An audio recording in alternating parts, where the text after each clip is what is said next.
धुळे सुरत महामार्गावर देवतारी त्याला कोंडमारी, विसरवाडीजवळ टँकर डिवायडरवर अडकला, मोठा अनर्थ टळला, चालक किरकोळ जखमी।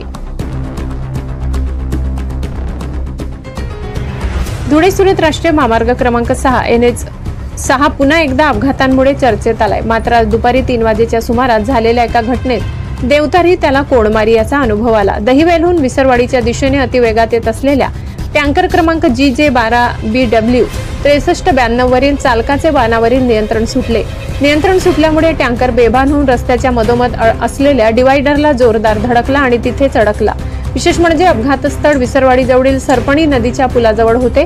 टँकर डिवायडरवर अडकल्यामुळे तो पुलावरून नदीपात्रात कोसळण्यापासून वाचला, अन्यथा हा एक भयंकर महाअपघात ठरला असता। या अपघातात टँकर चालकाला किरकोळ दुखापत झाली असून तो सुदैवाने थोडक्यात बचावलाय। घटनेची माहिती मिळताच विसरवाडी पोलिसांनी तातडीने घटनास्थळी धाव घेऊन पंचनामा केला आणि वाहतूक सुरळीत केली। धुळे सुरत महामार्गावर वारंवार होणाऱ्या अपघातांमुळे या रस्त्याच्या गुणवत्तेवर आणि वाहन चालकांच्या बेदरकारपणावर गंभीर प्रश्नचिन्ह उभे राहिले। या प्रशासनाने यावर तातडीने उपाययोजना करण्याची मागणी स्थानिक नागरिक करीत आहेत। ब्युरो रिपोर्ट, विसरवाडी, प्रतिनिधी गणेश सोनवणे।